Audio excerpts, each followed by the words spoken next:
Families of the 17 people who died in a horror crash in Limpopo are still reeling in shock over the loss of their loved ones. The head-on collision between a minibus taxi and an SUV sparked an inferno.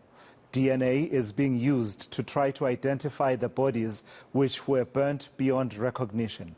The MEC for Social Development in the province, Nqobile, is visiting a family that lost 3 loved ones in the crash. For more on this, let me take you live now to Limpopo with eNCA's Nqobile Madlala. So it's really a matter of trying to piece together what happened in that tragedy, Nqobile, and now the provincial government doing the hard work of going to console families.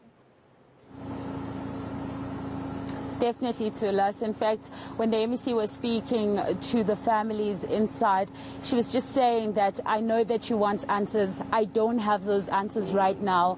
I don't bring them with myself, but what I do know is that you need comfort at this point, and that's why the social workers have come in to assist you, and therefore those social workers will be the people that will help you through this journey as we find out what happened. She even said that those answers, we will find them in time, but at this point in time, I ask that you and urge the family to speak out and allow the social workers to comfort them in this hard time. She even said that she was happy to see the mother, that the mother is crying because that means she is letting out some grief. So it's at least a bit of relief, and not happiness perhaps, but a bit of relief to know that the family is coming to terms with what has occurred despite wanting more answers. But I want to bring in a spokesperson here of the family that is going to be speaking to us. Of course, I know it has been very difficult for the family. Perhaps give us an understanding of how the mother's doing. I want to be fair and honest. It's really devastating. The mother is heartbroken. Losing 3 people in one family, it's a very great loss. And the way it happened, more especially that she was waiting for the kids in transit from Cape Town where they were on holiday. She was anticipating of meeting them on Tuesday night, but all in vain until the accident happened. And I mean, this can't be then easy for the family entirely. What is happening with regards to the plans of coming to see the granny?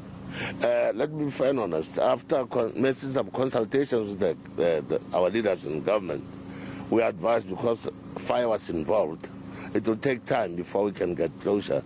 Now we also had to appeal to people to say, let the mother grieve and give the space, so that people don't just flock in like we do in our culture, until such time that now we get direction from our leaders.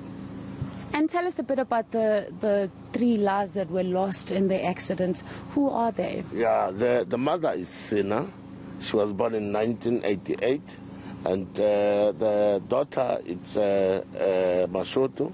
She was born in 2005. She was going to do grade 11 at a local high school here called Derikoge.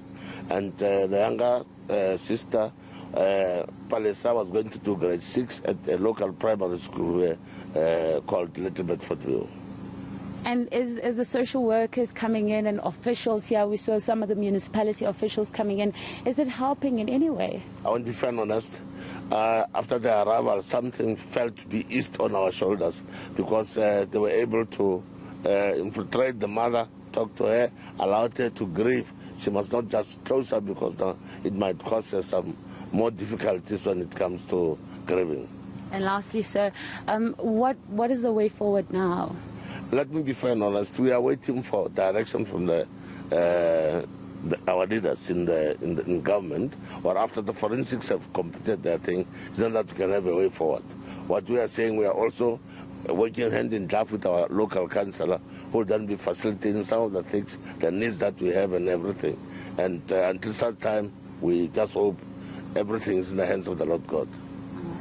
Thank you very much. Thank you. So that's Maurice Beja from the family We know that it's been very difficult, like what he's saying. It's quite a difficult time for the family, but they are hoping that these visits and the social workers that have come to assist them will in fact assist. But of course, still looking for that way forward, as the DNA is already, we know that the family was part of the families that went for the swabs.